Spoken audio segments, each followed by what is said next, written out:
Over the last few weeks, we've been talking about stewardship. And one of the things that often is thought of when we talk about stewardship is money. And we often think of money as economics. But what if I told you that economics includes money, but doesn't mean just money?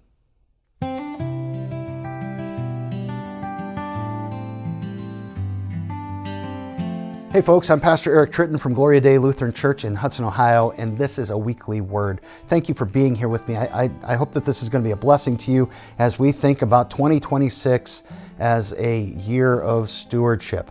This is the last video in a series. Now, don't turn it off to go back and get the other ones, but do it later. Go back and get the other ones, because we've talked about how God has blessed us with a spirit and with a mind and with a body, and we've spent some time thinking about how God has given us our lives, and we have been entrusted with these things to use to His glory. But today I want to move into a slightly different area by going back to where I began. I want to talk about this lady who goes by the name of Economic Cat.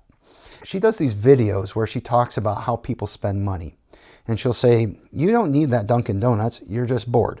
You don't need the new car, you're just bored. You don't need a new shirt, you're just bored." And you're trying to fill that boredom with these purchases. You're trying to actually find purpose in the things that you buy. And when we think about stewardship, that idea of how we spend our money is often one of the first places that we go. We do have a stewardship of our things. And we think of that as economic stewardship. And we tend to use the word economics primarily of money, but it actually comes to us from a Greek word that means the household and how you run your household. And when you run a household, money is part of that picture, but it's the care of your home, it's the care of your clothes, it's all of those things that make up the place where you live. Now, this is going to be a little bit focused on those financial parts because it is a big part of running a home. Did you know that one of those chief tension points leading to divorce is financial issues? This is something that's important as we think about how we spend our money and how we take care of the things that we have. And many of the financial issues that we have within our homes are related to something we might call overconsumption, buying things that we don't need, buying things just because it entertains us. And so, I'm going to pick on Dunkin' and Starbucks for a moment. Did you know that you can make coffee at home for pennies on the dollar? Now, I'm not saying don't ever get Dunkin'. I'm not saying don't ever get Starbucks. But I am saying that you can save a lot of money if you just do that in your house. Did you know that there are places that sell perfectly good used clothes? And some of them are name brand. Fantastic, amazing condition. You don't always have to buy new clothes. You don't always have to have the latest gadgets. And I'm going to tell you right up front, I am terrible about some of these things. I love getting myself some Dunkin'. I love having good gadgets. But maybe it's something that we need to think about. The way that this world is always presenting us with this idea that we need something new, we need something better, we need something cooler than what we might get at our house. In 1 Timothy chapter 6, verse 6, it says that godliness with contentment is great gain. Contentment is a beautiful, beautiful thing. How do we learn to be content? I think that contentment begins with a strong sense of gratitude, being thankful for the things that we have. The things that we have in our homes already. We have a beautiful coffee maker at home. I can grind beans and it makes great coffee. It takes a little bit of effort, but I'm grateful for that, to be able to have a nice fresh cup of coffee when I want one in the morning. We might learn to be content by valuing the things that we have, to recognize the blessings that we have in our lives. There's a quote that goes something to the effect of, there are people who are far worse off than we are who would love to live the lives that we live. And there's a point of comparison there that I'm not always completely comfortable with. But to be able to look at our lives and to be able to say, I'm thankful for what I have, and I can value the things that I have in my life.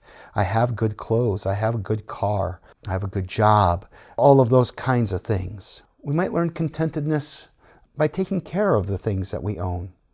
Rather than, just replacing them, what if we repaired some of these things? within our capability. I mean, there are times where you have to replace something. I get that. I'm not saying don't ever spend your money, but I am saying that maybe if we were to look at the things that we have and to take care of them well, they might last us a long time, and they might be something that we actually greatly appreciate. And I think that charity and generosity can help us to be content with our lives, because we're using the resources that we have in a way that is a blessing to others and makes a difference and makes the world a better place. Now, I'm not saying that there's anything wrong with having possessions, but we must take care to make sure that our possessions do not possess us. That the things that we want, the things that we desire, don't have such a hold on our hearts that we can't enjoy them, that we can't even just let go of them sometimes. In the Bible, it talks about our hearts being like an idol factory, that they just churn out idols. And that's a real thing when we deal with the material aspects of our lives and the economic parts of our homes. And debt is a big part of this.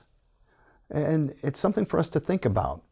In Proverbs chapter 22, verse 7, it says that the borrower is slave to the lender. Now, here in the United States, we really don't like slavery. We spend a lot of time thinking about and talking about freedom here. But in the Bible, it says that debt is a kind of slavery. Now, are there situations where debt can be helpful to us?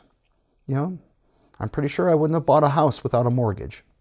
I probably didn't pay for school without getting loans, although I've got some pretty good scholarships that helped with that too. I'm not driving the car that I'm driving without a loan. There is a strategic use of debt where you need the money for the upfront payment, but then you do that in a way that you can live within your means and use those things as a tool for the things that you need for your life. There's a lot in our world that's just a disposable economy. There's a constant drumbeat for new, for better, for the latest and the best. And this messaging, it really does feed our tendency toward greed and covetousness, which are both sins. They're a type of idolatry. Longing for these, as a source of blessing in our lives. Another quote from Economist Cat.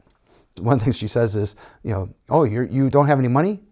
All of your money is the clutter that's all around your house. And I think that's a thought that's kind of important as we think about the way that we just dispose of the things that we purchase. So am I saying that you should never buy anything new or that you should never buy something purely for your own enjoyment? No, I'm not saying that at all. But perhaps we should be more wise with our spending. It is okay to buy things that are secondhand. Some of them are in great condition and they're going to last you for years. It's okay to borrow a tool rather than buying it. You can bless others too by letting them borrow your tools. You can learn to conserve rather than simply just be a consumer. That you might have those resources at hand when you actually need them. Now, I also think that there's time for frivolity and there's time for celebration.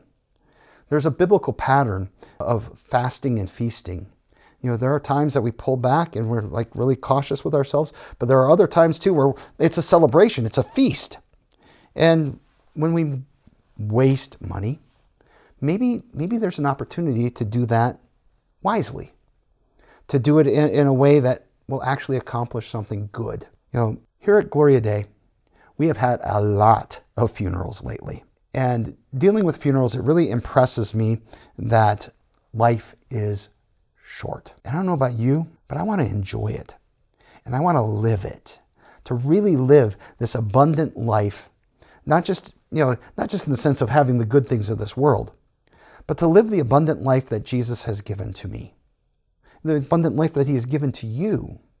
So that we're really living in this fullness of his redemption and his forgiveness, and that our lives are really focused on who he is and what he's done in our lives. And being a good steward is part of that. I mean, the main thing is that Christ died for you. He is risen. He is coming again, and he is going to raise you to live with him in glory. But as long as we're in this world, being a good steward helps us to really live the good life that Jesus intends for us to live. Because a good steward, first and foremost, knows that there's an owner, and he lives in relationship with that owner.